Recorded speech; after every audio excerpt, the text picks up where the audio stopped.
Hello and welcome to Endurance Minded. It's the podcast that aims to redefine what it means to reach our full potential by exploring how movement and mindset impacts our lives and how we can all work to show up as the best versions of ourselves. I'm your host, Taylor Thomas, founder at TEC, and before we get started, I've got an all call. If you're a coach or an entrepreneur in the health and fitness industry who's trying to grow your business without burning out, I want to personally invite you to apply for the Growth Circle. The Growth Circle is our business accelerator program at TEC, and it's designed specifically to serve providers like you in the health and fitness industry. People who are incredible at what they do, but they need a proven framework and real support to actually scale. Let's be real, running a coaching business can feel like a grind. You're juggling programming and client communication, marketing, admin work, and somehow you're still trying to grow your business. That's where the Growth Circle comes in. Inside the program, we help you nail down your ideal client and get really clear on what your offer is. We help you build a consistent lead gen process so you're not wondering where your next client comes from. We help you improve your sales skills without feeling salesy. And most importantly, create systems and support so that you're not doing it alone. You'll be a part of a driven community of other business owners in this space who get it. We host regular group calls, team intensives, mastermind sessions to make sure you're never stuck trying to figure it out in a silo. So if you're tired of winging it, if you're tired of trying to do it all by yourself, to recreate the wheel, figure out what levers to pull, what's broken and what's not, if you're ready to turn your passion into a business that actually works for you, I want to invite you to apply. You can find the link to the Growth Circle in our show notes. And I want you to really think about what's best for you and your business. I want you to think about how your business can really make an impact on the industry and how it can give you the life that you're excited about and make the money that you deserve, working with the clients that you love, spending time investing in the things that you care about and you're passionate about. So if this is a problem you're committed to solving and you want to take your business to the next level, again, click the link in the show notes. I can't wait to hear from you. Hello and welcome back.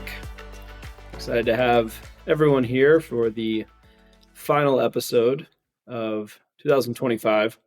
It's been a heck of a year. I'm incredibly grateful. And we're going to wrap this one with an episode that I know you'll be able to carry into the next year. And it's something I've been thinking about a lot. And the premise is that we train our bodies, we work to sharpen our skills, we work to optimize our schedules, to develop our leadership, our communication. We work to hone all of these different aspects of who we are and how we show up, and many of which we touch on this very podcast. But the truth of the matter is that really almost no one trains their emotions. We don't think about training our emotions, developing our emotional IQ, if you will, in the same way that we think about optimizing and training and maximizing these other areas of our health, these other areas of our life. And I think that with that in mind, I believe that it's maybe not so quietly sabotaging our performance, our leadership, and really our fulfillment in life. And I think the question that we should ask ourselves is that if your emotions had a fitness level, how trained would they be? We train strength, endurance, speed. Again, we train all of these areas of our lives, both the physical as well as career, relationship, and so on. But we really largely ignore training our emotions until they become a problem. So we don't turn our attention to our emotional fitness until we know that it is sabotaging us, until we are sure that it is the root cause of the problem. And so I think, one, there's a reframe here that's available, and it is that emotional fitness isn't about being calm all the time. So I'm not advocating that it's some Zen level of control, or that we should always stay calm or not speak up or not be adamant, or even feel certainly the full range of emotions. But what I am advocating is that instead of it being about being calm, I think it ultimately is about capacity. It's about our capacity to process the full range of emotions, to deal with and navigate the full experience of life, the inevitable highs, lows, stress, all of the things that are coming at us. And so I think when we think about our emotional fitness, I think that we are also talking about our capacity to do more. And so I think that boiled down, so many performance problems aren't physical or strategic. I think they're emotional. I think that when we expand our capacity, when we train our emotional fitness, it allows us to show up in these other areas and really fully maximize our potential. And so today we're going to talk about that. I'm going to break that down. I'm going to give you, as always, very strategic and tactical guidance of how you can carry these skill sets into next year, feeling strong, feeling confident, feeling emotionally fit. Because I think that we don't rise to the level of our discipline. I think we fall to the level of our emotional fitness. I think that we put a lot of pressure and we put a lot of emphasis on discipline. And while that is an extremely valuable skill to always hone, I think that our discipline can only rise to the level of our emotional fitness. Because again, if that is diminished, it is dramatically diminishing our capacity. So, with that in mind, the stage is set. You're primed.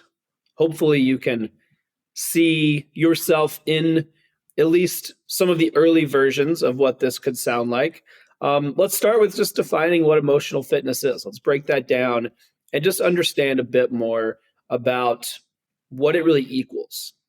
And I'd like to define it clearly and I'd like to define it practically, because what I'm also not here to do with this episode or as we talk about emotional fitness, I don't want this to be something that is that is too existential. I want it to be something that you can see and hear yourself in, so that you can take action. So what is emotional fitness? I think ultimately emotional fitness equals the ability to feel, process, and recover from emotions without being controlled by them. So let me say that one more time so you can hear it clearly. What is emotional fitness?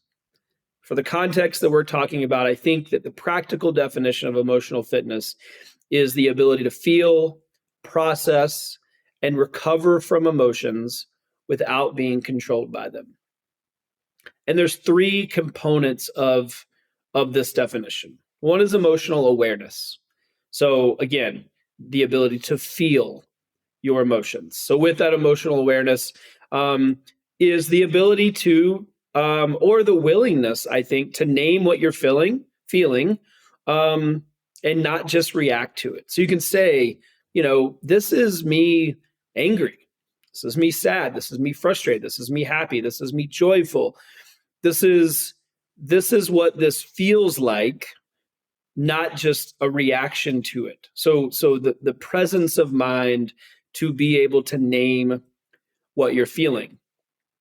Most people live in three different zones. They live in stressed, they're fine, or they're frustrated. And so there's a wide breadth of emotions that are missing from most people's baseline. Again, there's three main areas where most people live. It's stressed, it's fine, so I'm fine, it's okay, I'm neutral, or I'm frustrated. And again, that just leaves out a tremendous breadth of opportunities. Again, if we think about that capacity piece, what else is available to you if you can get outside of these three areas?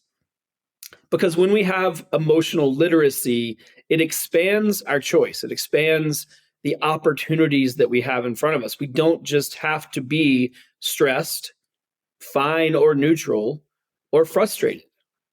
And I really want you to think about that. That's something that when I was mapping out how I wanted to deliver this podcast, I thought about those three areas, and it really is striking. I mean, if I think about myself, I mean, that is kind of the baseline. You either feel stressed, you're like, if someone asked you, you'd say, I'm stressed right now. You'd say, I'm fine. Or you would be frustrated at the scenario. You'd be frustrated at your surroundings. You'd be frustrated at the people around you. You'd be frustrated at the lack of opportunity. You'd be frustrated at the way things have played out that are misaligned with your expectations. That's a tremendously limited scope to live from. And so again, emotional literacy expands our choices. It expands what we have available to us so that we can access more and increase our capacity. So next, in terms of the three components of emotional fitness, we have emotional regulation. So staying present without suppressing or exploding. So again, I want you to think about what is the traditional baseline? What's your standard operating procedure? Typically, you're either going to suppress your emotion or you're going to explode. It's going to be suppress, and then it's going to come out. Right? What would it look like to regulate? What would it look like to access more emotions so that, again, you have more capacity? You don't just have those two options. Regulation is different than control, or let me reframe that. Regulation is not equal to control. So we're talking about regulating our emotions versus controlling emotions. That language matters. Right? Regulation, again, is our access to a full range of emotions so that we have more capacity, so that our emotional fitness is expanded. Control is suppression. So I want you to really think about what regulation would look like. Regulation really is staying with an emotion without letting it hijack your behavior. So I can be frustrated. I can sit in that. I can be stressed. I can be angry. I can be any of the emotions, but that doesn't mean that I have to let it hijack how I behave. I can be that thing and also choose to behave in alignment with how I want to show up. I can choose to behave in alignment with my goals. Right? So an emotion is motivation. Right? I am motivated or I'm not. So as it relates to our personal health, I can recognize that I'm unmotivated, but it doesn't hijack my behavior. It doesn't mean that I don't exercise. I can choose to recognize that I'm frustrated with people that I work with, but it doesn't hijack my behavior. I still show up in a way that's in alignment with my leadership style, my core values, the value and respect that I'm committed to showing them. So I can be this thing, I can have this emotion, but again, regulation is staying with that emotion, being in it, recognizing that you have it, but it doesn't hijack your behavior. Next, we have emotional recovery. Again, the three kind of key aspects of emotional fitness. Emotional recovery, how quickly you return to your baseline after stress. So when you are stressed, is that your narrative for a long time? And the thing that I've noticed about this is that your narrative, or do you have autonomy over that narrative, or are you waiting for some external circumstance or individual or input to change that? Right? So what I mean by that is, are you stressed and then something has to happen to you to be unstressed or to remove that stress? Or do you take autonomy? Do you have control of your regulation in your emotions so that you can return to your baseline quicker? I think all too often we are stressed and we wait for some scenario that we have no control over to return us to our baseline. Right? I'm stressed. I'm going to wait for someone to tell me some good news so that I can be unstressed. I think that is a really challenging way to move through the world when we don't have autonomy or we tell ourselves that we don't have autonomy over our ability to return ourselves to baseline. So I want you to think about how you can have autonomy over that. Next, as it relates to emotional recovery, we let our lingering emotions drain our capacity even when the stressor is gone. So you sit with that emotion even when the thing has solved itself. Again, I think this is another one that we live with so much. The stress happens, and then that becomes our narrative for a long time after that. Right? Move on. Access another emotion. You don't have to continue to be that thing. Someone cuts you off in traffic in the morning and you're still mad about it in the afternoon, or you let it impact you. A hiccup happens at work. Something doesn't go as expected. Your boss yells at you. An employee doesn't deliver in alignment with your expectations. When that thing is over with, move on. It doesn't have to change your narrative. It doesn't have to change your emotional recovery. All right. So that is generally high level what emotional fitness looks like. Now let's talk about how low emotional fitness shows up. So when we don't have it, what does that look like in real life? Right now, I want this to be very relatable. I want you to hear yourself in this. I know I say this a lot on this podcast, but I want you to listen closely, take notes if it's relevant. And I want you to work to find yourself in this. Again, this is what low emotional fitness looks like deployed, exhibited in the world. First, reactivity. I think this one's first and foremost. This is people's baseline. This is where we go when we don't have access to the full range of emotions, when we're not able to work or we haven't developed our emotional recovery, when we're not able to return to that baseline quickly. We are reactive, right? We snap at people, we're overly defensive. Our emotional responses are bigger than the situation. So we have an outsized response to the situation, right? How many of us have been in that situation? The thing happens, maybe it's frustrating, but your response is outsized to the actual impact that the thing had. That's because we don't have emotional fitness, right? That would be like not having a baseline of physical fitness and going for a walk, and that walk feeling like you were climbing Mount Everest. So again, your body's response is outsized based on the input or in relation to the input. Next, we have avoidance. So again, we're talking about what low emotional fitness looks like deployed. So we avoid, we procrastinate meaningful work. We overwork to avoid uncomfortable feelings. We numb behaviors, so scrolling, busyness, distraction. So we're avoidant. And we're avoidant because we know that the things that we need to do are going to put us in positions that are going to be uncomfortable, or they're going to put us in relation to emotions that we might not want to access. But again, that's limiting. I want to tie this. I want you to always come back to capacity. What would happen if you didn't have to exhibit that behavior, if you're able to lean into the work that needs to be done? Next, we have inconsistent performance. So good days and bad days feel random. Some days are good, some days are bad. Really no seemingly any science, rhyme, or reason behind it. And then your output is tied to your mood and not your values. So today I feel like I can really show up. Tomorrow, maybe not so much, versus values, right? Versus being rooted and grounded in the things that really matter to you. You let your mood sway you. Next, we have emotional carryover. So one bad conversation ruins the whole day. This is what I was talking about earlier. How many people does this happen to? I talk to so many people all the time that just let this thing ruin an otherwise fine day.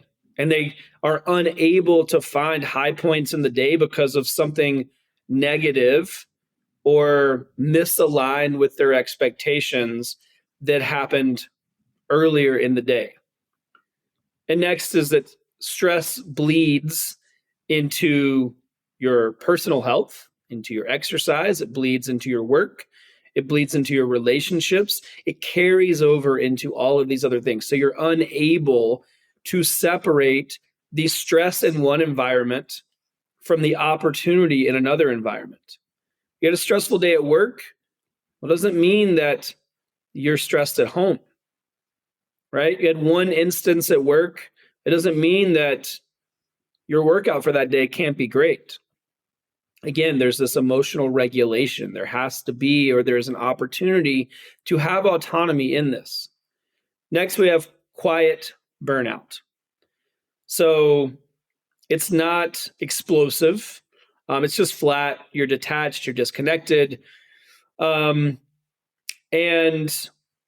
this is just that kind of, I think, general apathy that starts to happen when our only places that we can go are stressed, fine, or frustrated. If those are the only three places that you get to live, that's a pretty dark place. And it would make total sense if that feels like the only three places you have access to. It would make total sense that you wouldn't feel particularly excited. And so it would just be this kind of flatline, quiet, slow burnout where it's just flat. You're detached. It's disconnected. Doesn't matter. I'm just going through the motions. Today's another day. Let me get through it. Let me punch the clock. I'm just trying to get through this week or this day or this month. It's just this kind of quiet, slow fizzle that doesn't really amount to anything that feels particularly exciting because, again, there's limitations. You don't have access. You're not allowing yourself access to this full range. And so I think there is this sentiment or where this kind of left me thinking is that if we don't train our emotions, they will ultimately train us. And usually that happens at the worst possible moment. It puts us in a reactive state. We pull from a limited bank of emotions or feelings based on a situation that we were already reactive in. And then the other side of that is something that is not going to look good. It's not going to feel good. And it's going to have an outsized response and show up in an outsized way in our life. So with that in mind, there is this narrative is going to connect. I'm not saying that this doesn't happen to everyone or that everyone doesn't have a propensity to struggle with this.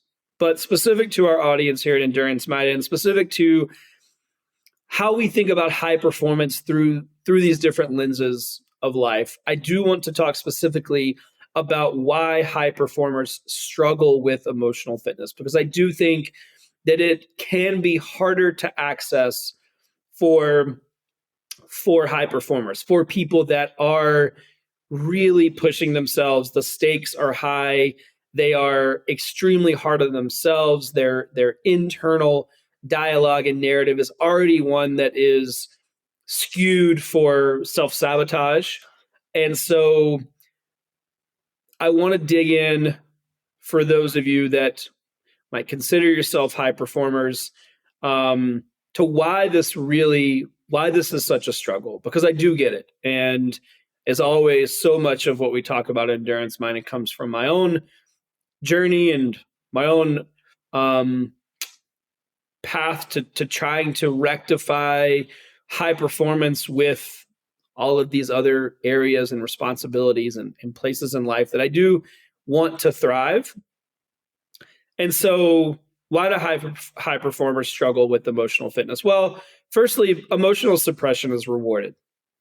And when we're in environments where high performers typically are located, what we see is emotional suppression is rewarded through the narratives and the language that we use. So things like, stay tough, just push through. I don't make it a big deal. Right? The language like that goes on and on. Hey, I'm really having a hard time. Yeah, I hear you. Stay tough. You'll get through it. Okay. So there's no other opportunity. I'll just push through. Right. Yeah, this is really challenging. Yeah, fair enough. Just push through it. You'll be on the other side of it eventually. Light at the end of the tunnel, so on and so forth. This is a challenging time period. Yeah, ultimately, like, just don't make it a big deal. It's fine. It'll blow over.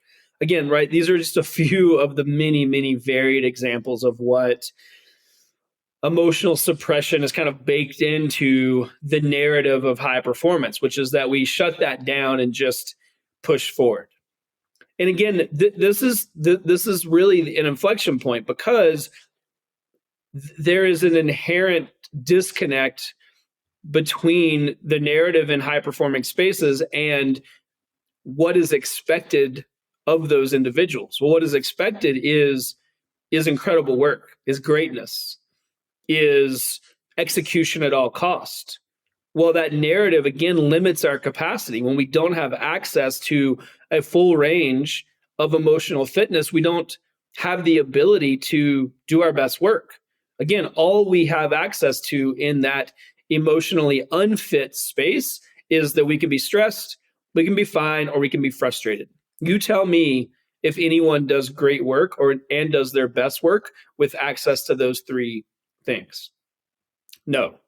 Right? So best case, you're fine. Well, who wants fine work? No, we want great work. We want great outcome. We want great communicators, great leaders, great vision. So again, emotional suppression, and it is rewarded, but that narrative really flies in the face of what we say that we want. Next, why is emotional fitness so hard for high performers? Next, we confuse emotional control with strength. So we tell ourselves that our ability to control our emotions is actually our strength. But we have to understand that suppression is not equal to regulation. Right? I talked earlier about how regulation is not equal to control.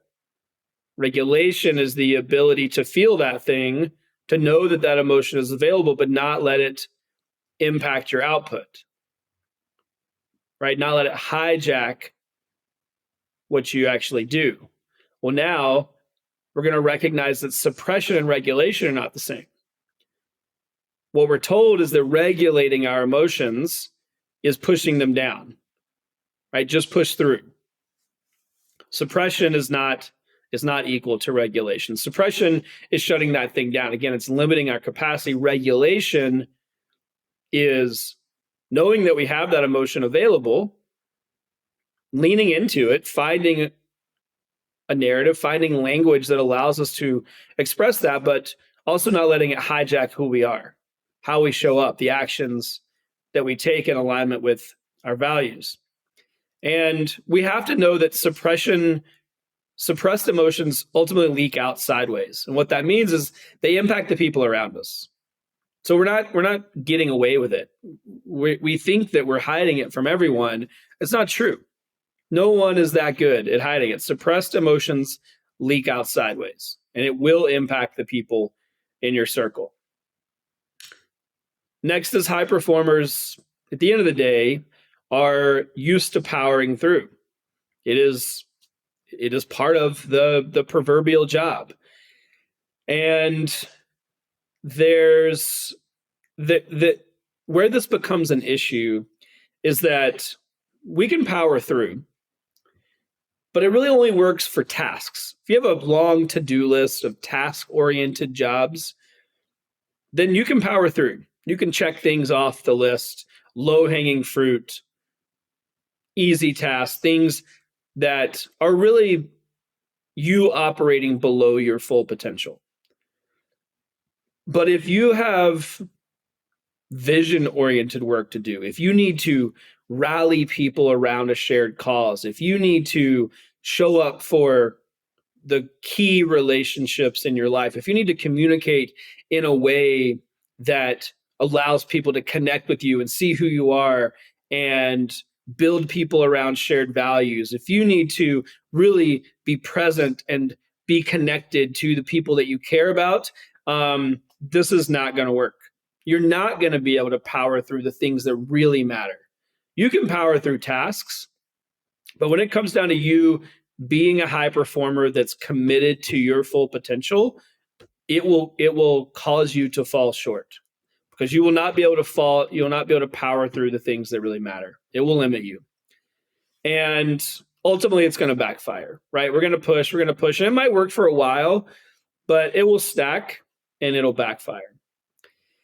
And then the last reason that high performers really struggle with emotional fitness is that no one's modeled the skill. It's not part of the environment. And I'm the first to recognize that. And I certainly have been in and around environments where this narrative that I've painted for you is pervasive. But with that in mind, we have to recognize, and I think it's worth admitting, that no one's modeled the skill. Most leaders were never taught emotional processing. We were never taught that it was important to be anything other than stressed, fine, or frustrated. And so we move on. There's no language to pull from. There's no other access. There's no bank of knowledge that gives us anything else to the contrary. And I do want to name that. I think that's a narrative that is shifting. I think a lot of people are recognizing that to truly reach their full potential, you have to access the full breadth. Emotional health has to be one of those things, physical health, mental, so on. But because no one's modeled that skill, high performers will default to avoidance or over intellectualizing. So we'll tell ourselves that we're smarter than the need to develop this skill. And that makes us feel good about ourselves for a little while, because we think that we can outthink the problem, the opportunity to develop our emotional fitness. And that gets modeled on repeat. So I think there is an opportunity. And for anyone listening, if you haven't had that modeled to you, you can be the model. And that's how I've thought about shifting my emotional fitness. Is just because I didn't have access to it doesn't mean that I can't be the access point for others. And I think that if we have the ability and the access to that knowledge, I think that it is our inherent responsibility to model that for others, even if it wasn't modeled for ourselves. So now let's talk about what it looks like to systematize this. And I want to be very clear, this is not therapy. This is a trainable system. This is something that is a framework for how you can do this in a way that moves the needle in your life as a high performer. Because I know a lot of you are going to be like, I don't need this. This doesn't resonate with me. I can't do this. This isn't in my wheelhouse. You're wrong. And yes, you can, right? Listen up. I'm going to give you a framework. I built this to be something that actually works for people in high performance environments. It's called the REPS framework, REPS, right? What does R stand for? It stands for recognize. So this is the framework you're going to use to start to develop your emotional fitness, to start to train your emotional fitness so that you can be more than just stressed, fine, or frustrated. And I think if you're honest with yourself, if we're all honest with ourselves, we would like to be something other than those three things. It sure would feel nice. So let's get there. Here it is.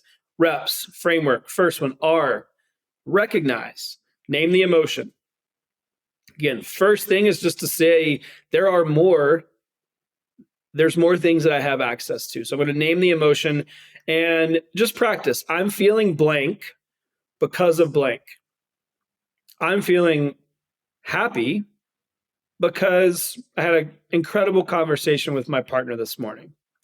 I'm feeling let down because this person that I work with that I thought had my back didn't really show up for me the way that I thought. Right? Name the emotion, and this awareness just starts to create space. It's a muscle that can be worked. When you recognize the emotion, you name it, you give it a narrative, it starts to become something that you can deploy. It starts to become something that you can put into use other than these limited range of emotions that we typically have. Next, the E in the REPS framework, experience. Don't escape, right? The E is experience. I want you to sit with that emotion for 60 to 90 seconds. You don't have to fix it. You don't have to analyze it. And just let your nervous system process that. Sit with it for a second. The key difference here is that typically we react. I feel this way, boom. Just take a beat. Just pause. 60 to 90 seconds. Right? Don't fix it. Don't analyze it. It doesn't have to mean anything about you. You can just sit with this thing. Right? That's your experience. P, process. Okay, so now we're going to take some action. Process. I want you to ask yourself, what triggered this? What story am I telling? And what do I actually need right now? So great way to do this is just notes on your phone, right? You can dictate into your notes apps now. It's an incredibly useful way to keep track of and document how you're processing and how you're building your emotional fitness, right? This is a quantitative application of building emotional fitness. Just like you wear your wearables for your sleep and your HRV and your run training and all your things, this is the equivalent of the wearable. It's a quantitative metric. I'm doing this thing. I can look back and see, again, you're going to ask yourself, what triggered this? What story am I telling? And what do I actually need right now?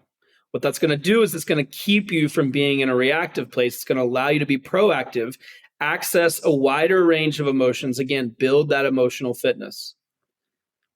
Next, the S in the reps framework, settle. So take a beat. Take 5 deep breaths. Do a little movement, right? Take a couple laps. Do some air squats. Do a couple push-ups. Go for a 2-minute walk. Go get some water. Go outside. Right? Take a bit of fresh air. Doesn't have to be big. Small things. Bring yourself back to your baseline intentionally. Again, this is one of the key pieces. How quickly do you get back to your baseline? We could think about it like your resting heart rate. Again, we're going to think about our emotional fitness in the same way that we think about our physical fitness. I'm going to go for a run. How quickly does my heart rate return to a baseline? What's my recovery? That's a fantastic indicator of aerobic fitness. I do this effort, my heart rate declines quickly. Same thing, emotional fitness. How quickly can you come back to baseline? One of the ways to do that is just to take a beat, settle in, take a minute or two. This thing happened. I'm going to take a breath and I'm going to process. I'm going to work to bring myself back to baseline more quickly. So again, emotions need reps. Think about it like any other exercise. So again, real quickly, reps framework. This is something you can deploy. This is the quantitative application of emotional fitness. First, you're going to recognize, name the emotion, practice just understanding what it is. Then you're going to experience it. You're not going to run from it. You're going to sit with it for a second, 60 to 90 seconds again. Then you're going to process. This is where you use the Notes app, dictate into your phone. Ask yourself, what triggered this? What am I feeling? What story am I actually telling? What do I need right now? And then you're going to settle. Take a breath. Do a little bit of movement. Take a quick walk. Step outside. The goal here is to return yourself to baseline as quickly as possible. All right. That's what you can do to change your emotional fitness. I just gave you your training plan. Now, I'm going to give you your next week of training. All right. I'm talking about this intentionally in the same way that we would talk about physical fitness. I'm going to give you your emotional fitness deliverables. This is your next week of training. This is your concrete practices you can do this week. You can do a daily emotional check-in. You can ask yourself, what am I feeling? Where do I feel it? And what do I need? The other way to frame that third question is, what does it need? What does the emotion need? Does it need a conversation? Does it need to take a beat? Does it need a breath? What does it need? Right? So a daily emotional check-in. Next, the 90-second rule. So when you are triggered, pause for 90 seconds before responding. A minute and a half. That's all I'm asking. 90 seconds when you feel stressed or frustrated, because again, those are going to be your two baselines. As you work to build your emotional fitness, you're not going to have access to more than that. That's what you have right now for most of us. Stressed, fine, frustrated. So when you feel stressed or frustrated, pause for 90 seconds. Most emotional spikes will resolve in that window. So again, bring yourself back to baseline. That's going to be the marker of our emotional fitness development. How quickly can you get yourself back to baseline? Next, we're going to do an emotional cool down, just like we would with our physical exercise. End your day with a little bit of just clearing. You can take a walk. You can sit back in your chair. You can take a couple deep breaths. You could journal. You could dictate, notes app, whatever works for you. Just take a second to process. I felt really frustrated today when X, Y, and Z happened.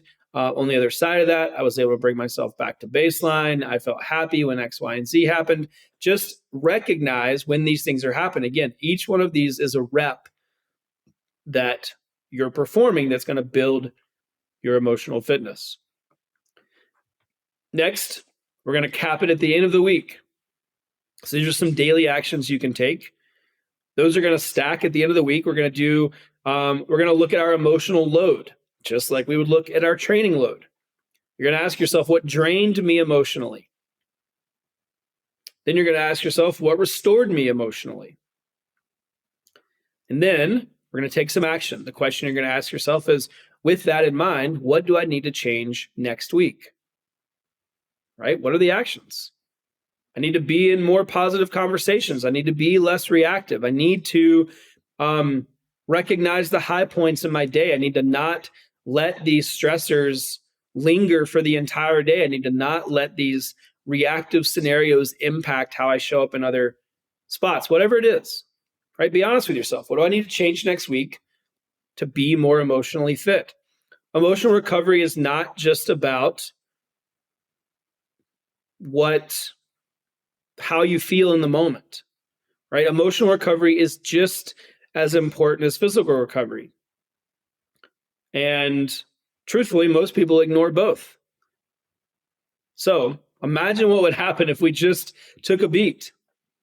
If we thought about our emotional recovery, if we also use that to enhance our physical recovery, I think that there is absolutely a world where these things go hand in hand, where when we take a couple breaths or we take a walk or we take a pause, that also changes our physical state. And I think that there is a tremendous opportunity to think about what our emotional recovery can do for a stacked week over week. You're going to feel better. It is going to impact you physically.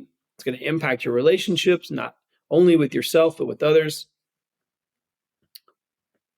So, lastly, I'm going to tie this into impact. I want you to really see and hear why this matters. So I'm going to talk about emotional fitness as a leadership skill and as a life skill, because if there's one thing that high performers need to be, is you need to be a good leader and you need to be good in life. You are setting an example for a lot of people around you. And so I want you to understand, I want you to really hear why emotional fitness is a skill, not only for leadership, but for life, so that you can be the best version of yourself.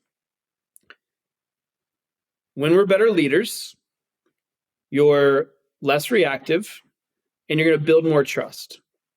Trust is the currency that you are working in if you're in a leadership role.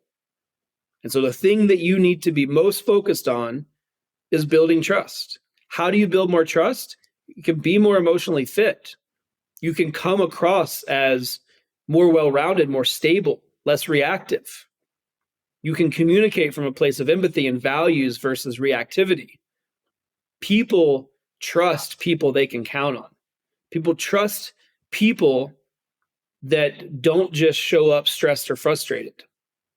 So if you want to be a better leader, you're going to be less reactive and you're going to build more trust. That's going to come through emotional fitness.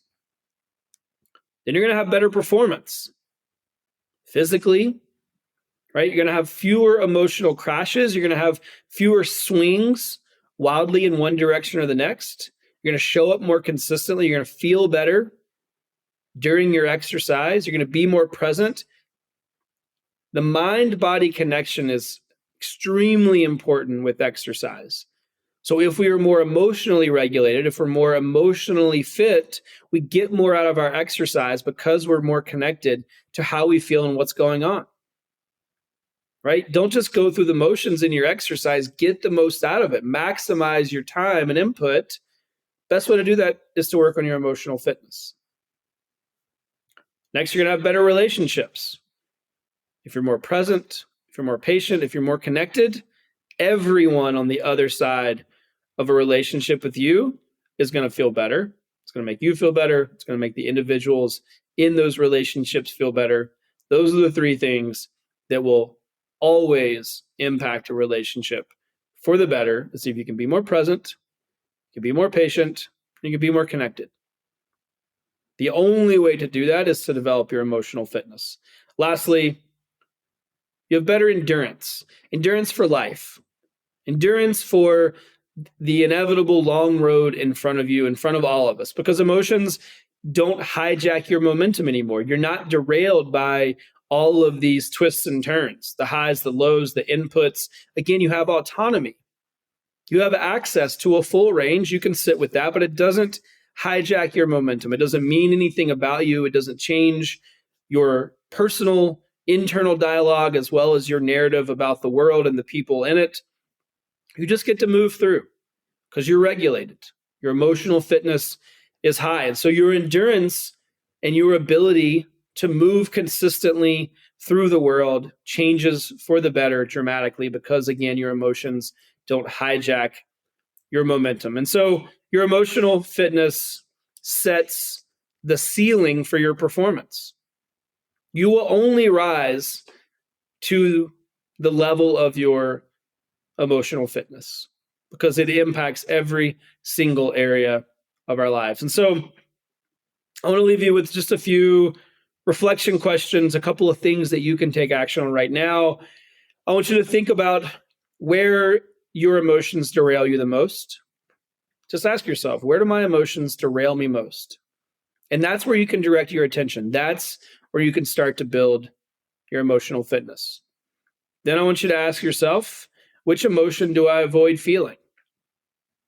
There's always a few that are easily accessible, and there's lots that we try to push aside. That's another area you can lean into.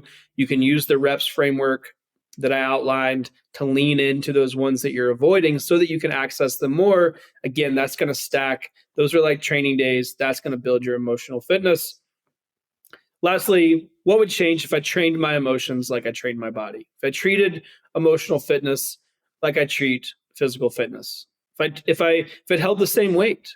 If I recognized that the inputs in my emotional fitness are equally or more important than my inputs on my physical fitness? Because truly, that's my ceiling. Again, I'm only rising to the level of my emotional fitness because it is impacting every area of my life. It's impacting my ability to be present in my workouts, present in my work, present in my relationship, confident, patient, connected. All of these things matter. Nothing happens in a silo. I promise you, everything impacts everything else. And so I want you to practice one proverbial emotional rep per day and let us know what you think. What happened? What happened when you leaned into the emotion that you admitted that you're avoiding? Or you were clear on what's derailing you by not of developing your emotional fitness? And so I think as we head into the new year, this one feels so relevant because there's so much opportunity. It's a natural demarcation point. It's a natural benchmark. Our bodies, of course, don't know what a new year is, but our minds certainly do. And as things change and our workflows adapt and we think about goal setting, I think what I would like to leave you with as we move into, as we close out this year and move into the next one, is a bigger toolbox, a more developed toolbox, a more nuanced toolbox, one that gives you some access to some emotional fitness tools so that you can fully reach your full potential. And I hope that that's what you're able to do as a result of this conversation today. I also want you to know that, you don't need to be tougher. I think you need to be more emotionally fit. You're plenty tough. If you're someone who's showing up for yourself, showing up for your work, showing up for your family, your friends, if you're doing the things that are required of most individuals in life, you are tough. It takes a tremendous effort. So I don't think you need to be tougher. I think you need to be more emotionally fit to raise your ceiling so that you are able to show up in those areas and feel excited, feel fulfilled, feel clear, feel present, feel connected, all the things that we talk about. So thank you so much for an incredible year.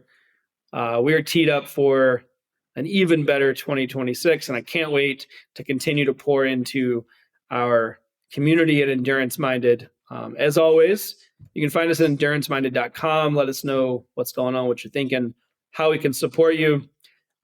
You can rate this podcast on your favorite platform. Wherever you're listening right now, take a second, rate us. It would mean the world to me. You can also subscribe.